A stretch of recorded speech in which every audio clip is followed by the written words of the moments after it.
The National Weather Service in Huntsville has issued a tornado warning for southwestern Jackson County in northeastern Alabama, Madison County in north-central Alabama, and northern Marshall County in northeastern Alabama, until 9:42 p.m. Central Daylight Time. At 7:32 p.m. Central Daylight Time, a severe thunderstorm capable of producing a tornado was located near Guntersville, moving northeast at 45 miles per hour. Hazard: tornado and tennis ball-sized hail. Source: radar-indicated rotation.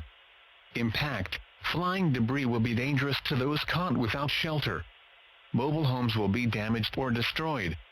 Considerable damage to roofs, windows, and vehicles will occur. Tree damage is likely. Locations impacted include Athens, Decatur, Gadsden, Center, Fort Payne, Oneonta, and Coleman. Take cover now.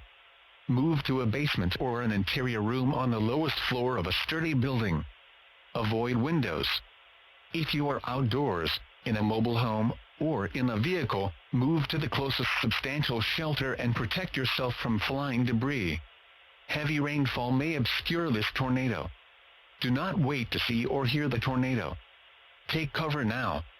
Repeating, a tornado warning has been issued until 9:42 p.m. Central Daylight Time for the following counties in Alabama: Jackson, Madison, and Marshall,